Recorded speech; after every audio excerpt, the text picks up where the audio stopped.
Hello all of you, welcome back to my channel. मैं आज आप लोगों के लिए लेकर आ चुकी हूँ एक कलेक्टिव रीडिंग जिसका टॉपिक रहने वाला है कि वह अकेले में क्या सोचते हैं आपके बारे में। आपके जो पर्सन है जब भी अकेले बैठते हैं, अकेले होते हैं, तो आपके बारे में क्या सोचते हैं हम ये जानेंगे। रीडिंग जनरल है, कलेक्टिव है। हो सकता है कि आपकी सिचुएशन के साथ एक्यूरेटली रेजोनेट करे, हो सकता है कि कुछ परसेंट रेजोनेट करे। आप ओपन माइंडेड होकर सुनिएगा और ज़बरदस्ती अपने आप को रीडिंग में फिट इन करने की कोशिश मत कीजिएगा। जितना आपके साथ रेजोनेट होता है उतना ही एक्सेप्ट कीजिए and leave the rest. Okay, क्योंकि ये एक जनरल रीडिंग है, कलेक्टिव रीडिंग है। ओके व्यूअर्स, और लेकिन अगर आप इस वीडियो तक पहुँचे हैं तो डेफिनेटली इसमें आपके लिए कोई ना कोई मैसेज ज़रूर है, तभी आप इस वीडियो तक पहुँचे हैं। आइए चलिए देखते हैं without wasting any more time. जल्दी से देखते हैं कि वह अकेले में आपके बारे में क्या सोचते हैं। जब भी आपके पर्सन अकेले होते हैं तो वो आपके बारे में क्या सोचते हैं। चलिए काफ़ी शफल कर लेते, अच्छे से शफल कर लेते हैं। तो ये है, सबसे पहला कार्ड है आइसोलेशन। तो हमने क्वेश्चन ही ऐसा पूछा है कि अकेले में वो क्या फील करते हैं, और अकेलेपन का ही मैसेज आ गया है, आइसोलेशन का। ओके, देखते हैं what next we have. Transformation, interesting. And next we have, oh wow, patience and guilt. No, interesting. Ignore the background noise. Okay, whatever the background noise is there, उसको ignore कीजिए बस। देखिए, सबसे पहले मैं आपको यहाँ पर बताना चाहूँगी, जो हमारा सबसे पहला कार्ड आया है जो है ही आइसोलेशन का कार्ड, तो उसके बारे में मैं आपको ये कहना चाहूँगी व्यूअर्स कि जिस पर्सन के लिए भी आप ये रीडिंग देख रहे हैं, ये इंसान अकेले में आपको याद करके रोए भी हैं। I am not joking, that's what is visible here. That's what आप देख सकते हैं कि यहाँ पर या कैसे ये इंसान किस तरह से आइसोलेशन में है। ओके, और कैसे यहाँ पर ये रो रहे हैं। You can't even like, you can't even see, you can't even recognize और you can't even understand। जब भी आप इनके चेहरे को देखेंगे तो यहाँ साफ नज़र आ रहा है कि कोई ऐसा है जो चुपचाप चुपचाप अकेले में रो रहा है, without showing it to anyone, without talking and sharing about it. ऐसा लगता है कि ये इंसान चुपचाप अपने ही आप में अकेले बस रो रहे हैं और आपको याद करके अकेले में रोते भी हैं।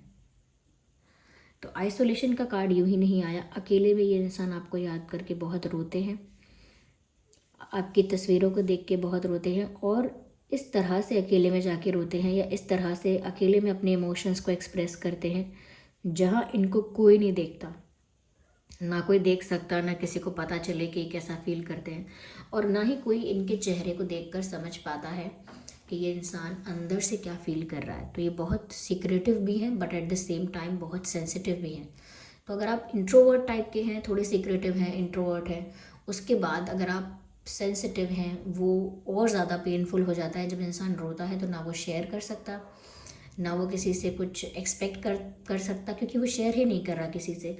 अकेले में रोना और अपने आप को दूसरों से अकेला कर लेना, ये दिख रहा है यहाँ पर, मेजर है यहाँ पर ये, कि ये इंसान अपने आप को अकेला करके आपके लिए रोते हैं जान के, क्योंकि हमने तो प्रश्न ही ये किया कि ये अकेले में आपके बारे में क्या सोचते हैं। तो ये तो अकेले जब भी होते हैं ये आपके बारे में सोचकर रो जाते हैं, आपके बारे में सोचकर इनके आंसू आ जाते हैं।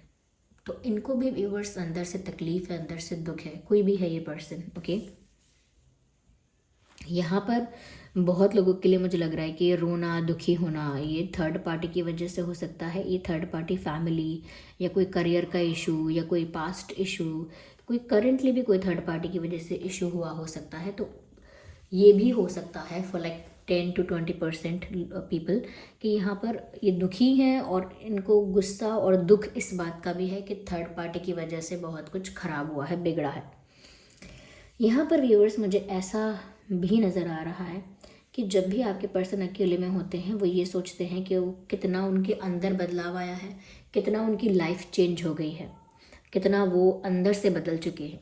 ओके, जो ट्रांसफॉर्मेशन हुआ है उनकी लाइफ में, जो 180 डिग्री का चेंज आया है उनकी लाइफ में, वो कैसे आया है। कि जैसे यहाँ पर देखिए एक सॉन्ग चैनल हो रहा है, जैसे ही मैं यहाँ पर कह रही हूँ कि उनके अंदर एक बदलाव आया है, उनके अंदर एक चेंज आया है, तो वो ये सोचते हैं अकेले में बैठकर कि वो कितना बदल गया आपकी वजह से और कितना उनके अंदर डिफरेंस है अब उनकी पर्सनालिटी में। तो वो ऐसा सोचते हैं कि व्यूअर्स से आपके आने की वजह से या आपके साथ उनके जो भी मोमेंट्स और एक्सपीरियंसेस रहे हैं उसकी वजह से इनके अंदर ये ट्रांसफॉर्मेशन आया है। यस, तो बदला बदला सा इनको महसूस होता है। और ये भी कहीं ना कहीं व्यूअर्स अकेले में बैठकर ये इंसान ये भी सोचते हैं कि ऐसा नहीं है कि आपने उनसे कहा बदलने के लिए, ये व्यूअर्स आपकी संगत का, आपके साथ का, आपकी वाइब एनर्जी का असर था जो ये पर्सन नेचुरली चेंज हुए और ये चेंज इनके लिए बहुत पॉजिटिव रहा था। यहाँ पर एक सॉन्ग चैनल हो रहा था जो बता रही थी मैं कि मैं बारिश की बोली समझता नहीं था, हवाओं से मैं यूँ उलझता नहीं था, है सीने में दिल भी कहाँ थी मुझे ये खबर, क्या हाल हो गया है अब मेरा, आंखें मेरी हर जगह ढूंढे तुझे बेवजह, ये मैं हूँ या कोई और है मेरी तरह। तो मैंने गा के इसीलिए नहीं बताया क्योंकि फिर आप लोग डर जाते तो यहाँ पर ऐसा लग रहा है साफ साफ कि ये इंसान जो बदले हैं, ये इनका बदलाव इसी तरह का है और इसी तरह से ये अकेले में सोचते हैं। जो मैंने इस गाने के लिरिक्स आपको बताए, ये पर्सन भी अकेले में इसी तरह के विचार सोच रहे हैं, इसी तरह के थॉट्स इनके दिमाग में आ रहे हैं कि जैसे मैं कुछ बारिश की बोली समझता नहीं था, हवाओं से उलझता नहीं था, है सीने में दिल भी कहाँ थी मुझे खबर। यानी कि इतना प्यार को लेकर इतना जेन्युइन या प्यार को लेकर इतना सीरियस या इतना अटैचमेंट किसी के साथ, इमोशनल कनेक्शन किसी के साथ मैंने नहीं समझा था पहले, मैंने कभी एक्सपीरियंस नहीं किया था। क्या हाल हो गया है ये मेरा, यानी कि मैं कितना चेंज हो गया हूँ या हो गई हूँ प्यार की वजह से, आंखें मेरी हर जगह ढूंढे ढूंढे तुझे बेवजह। यानी कि फिर अब इनका ये हाल है कि ये आपको ही अपने साथ देखना चाहते हैं और आपको ही ढूंढ रहे हैं लिटरली, क्योंकि आपका साथ पाना चाहते हैं, आपको प्राप्त करना चाहते हैं पूरी तरह से, कंप्लीशन चाहिए आपके साथ। और अब ये क्वेश्चन है कि ये मैं हूँ या कोई और है मेरी तरह, बिकॉज ये इसीलिए बोल रहे हैं ऐसा कि ये मैं ही हूँ, ये मैं ही वो पर्सन हूँ जो मैं पहले था, मैं पहले कैसा था, कैसी थी, या रिश्तों को लेकर, प्यार को लेकर मेरा क्या पर्सपेक्टिव था, क्या पॉइंट ऑफ व्यू था, और अब क्या ये मैं ही हूँ जो मैं इतना बदल चुका हूँ और इतना प्यार में हूँ। तो कहीं ना कहीं ये मैं हूँ या कोई और है। तो ये सारी बातें इस ट्रांसफॉर्मेशन को कहीं ना कहीं एक्सप्लेन कर रही हैं, डिफाइन कर रही हैं कि किस तरह का ट्रांसफॉर्मेशन है यहाँ पर, किस वे में कह रहे हैं वो कि आपने उनको बदल दिया है, किस वे में कह रहे हैं वो कि आपकी वजह से और प्यार की वजह से उनके अंदर बहुत चेंज आया है। तो वो अकेले में इसी चेंज के बारे में, इसी ट्रांसफॉर्मेशन के बारे में डेफिनेटली सोचते हैं। यहाँ पर व्यूअर्स पेशेंस का भी कार्ड है एंड गिल्ट का भी कार्ड है। गिल्ट है, पेशेंस है। देखिए यहाँ पर ऐसा भी नज़र आ रहा है कि जब भी ये पर्सन आपके बारे में सोच रहे हैं अकेले में सोचने के साथ साथ इन्हें बहुत ज़्यादा इस बात के लिए अपने आप को प्रेशराइज करना पड़ता है, फोर्स करना पड़ता है कि इनको पेशेंस रखना होगा।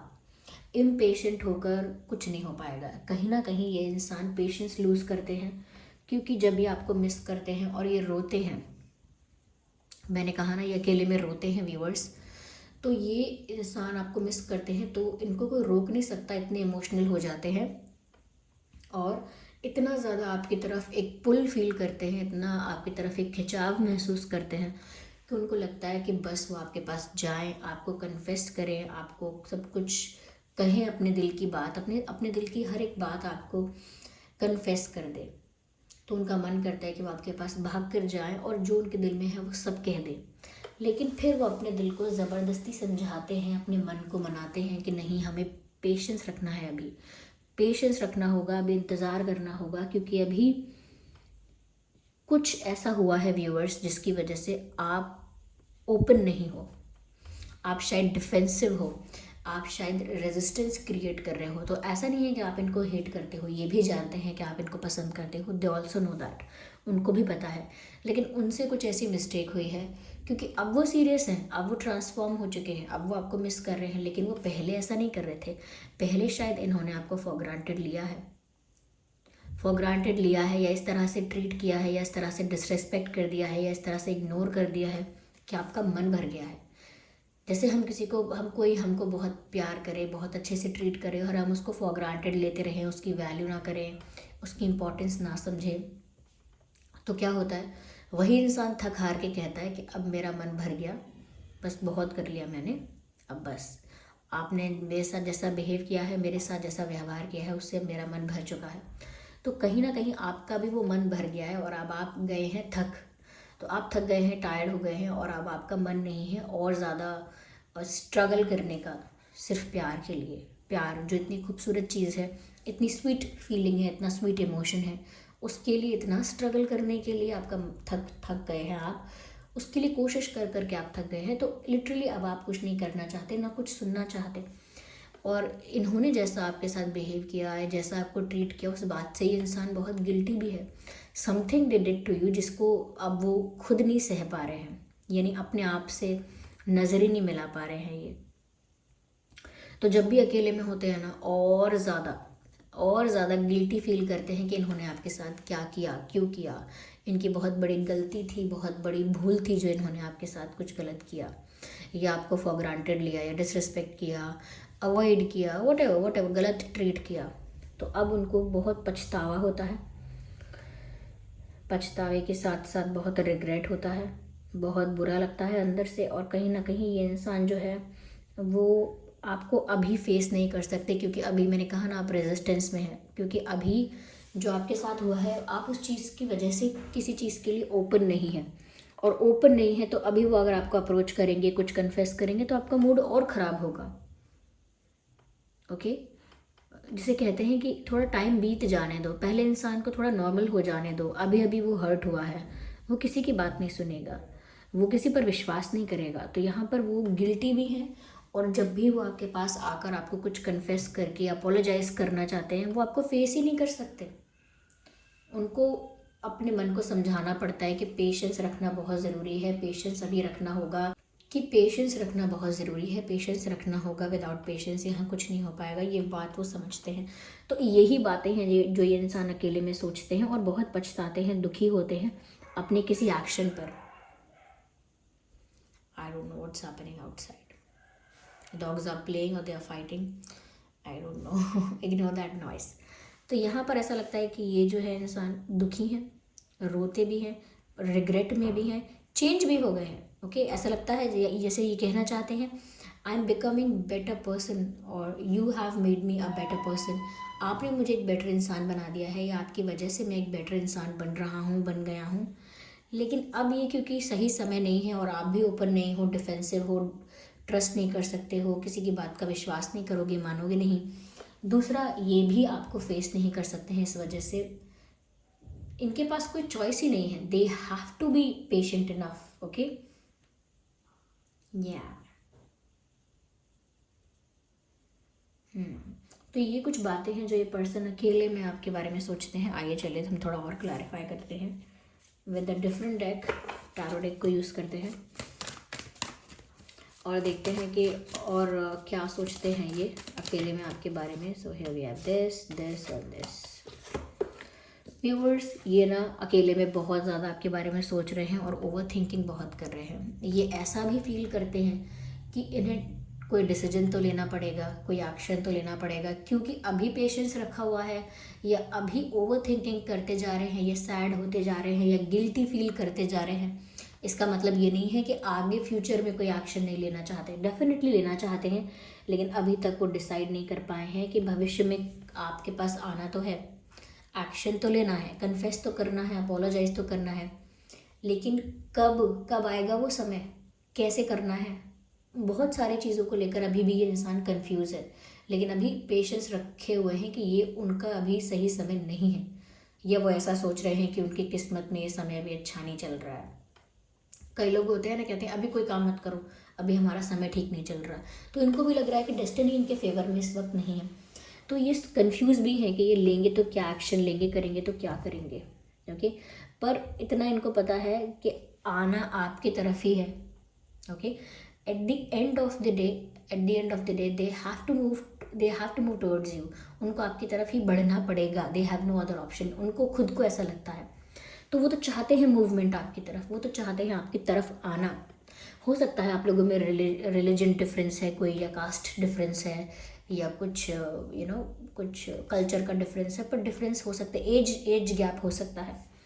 ओके, तो ये तो आपकी तरफ बढ़ना चाहते हैं, आपकी तरफ एक्शन लेने के लिए मेंटली प्रिपेयर हैं पूरी तरह से। इनको जैसे ही मौका मिले ये तो आपकी तरफ एक्शन ले लें फटाफट, लेकिन इनको अब इंतज़ार करना होगा, क्योंकि आप भी व्यूअर्स कोई मशीन तो है नहीं, बटन दबाया एक तो दुखी हो गया, आप बटन दबाया तो अब आप खुश हो गए। इतनी आसानी से इंसान अपने दुख को भूल नहीं पाता है, तो आप भी कोई मशीन है नहीं, इसीलिए इनको अब इंतज़ार करना पड़ेगा जब तक आप रेडी नहीं होते एनर्जेटिकली, मेंटली और इन एवरी विच वे। जब तक आप रेडी नहीं होते हैं तब तक इस इंसान को इंतज़ार करना ही होगा। और अभी तो ये कंफ्यूज भी हैं कि क्या करें, I don't know how to arrange these cards. तो अभी तो ये कंफ्यूज भी हैं, मैं साफ साफ यही कहूँगी, अभी कंफ्यूज हैं। हैंडमैन का कार्ड इसीलिए आया है, चिंतन में है, सोच में है बहुत ज़्यादा कि क्या करेंगे, लेकिन क्या करेंगे कैसे करेंगे, they just don't know. But सिर्फ इतनी सी बात है कि मुड़ के नहीं जा सकते, they just can not go back, they have to move towards you, पर करना क्या है, नो आइडिया। और क्वीन ऑफ कप्स का कार्ड है यहाँ पर। तो अब जो इनका प्यार निकल कर आया है, जो गिल्ट के बाद, रिग्रेट के बाद, ट्रांसफॉर्मेशन के बाद जो प्यार निकल कर आया है वो जेन्युइन है, वो क्वीन ऑफ कप्स है, कोई पेज ऑफ कप्स नहीं। अगर ये पेज ऑफ कप्स होता तो एक बार के लिए मैं कहती कि अभी भी लाइट है एनर्जी, अभी भी इतना सीरियस नहीं है, but now I can see this person is serious about you. अब ये सीरियस है आपके लिए। क्वीन ऑफ कप्स का कार्ड बताता है कि इस इंसान के इमोशंस आपके लिए जेन्युइन है, इंटेंशंस जेन्युइन है, फीलिंग्स प्योर हैं आपके लिए। तो अब जो ये आपके पास आएंगे वो कप ऑफ लव लेकर आएंगे। Okay, cup of love offer करेंगे। ये प्रपोजल हो सकता है, लव का कन्फेशन हो सकता है। ओके, या देखिए रीडिंग सभी ज़ोडिएक साइंस के लिए है, तो साइंस के लिए कोई रिस्ट्रिक्शन मत रखिएगा अपने दिमाग में। ओके, या so this was the reading. I hope ये रीडिंग आपके लिए हेल्पफुल और रिलेटेबल रही है। अगर इस रीडिंग ने आपको थोड़ा भी गाइड किया है तो वीडियो को लाइक ज़रूर करें, कमेंट करके ज़रूर बताएं। अगर आप नए हैं सब्सक्राइब ज़रूर करें, और मिलते हैं फिर अगली रीडिंग में। तब तक के लिए bye bye family, bye bye angels, love you all, take care, bye bye.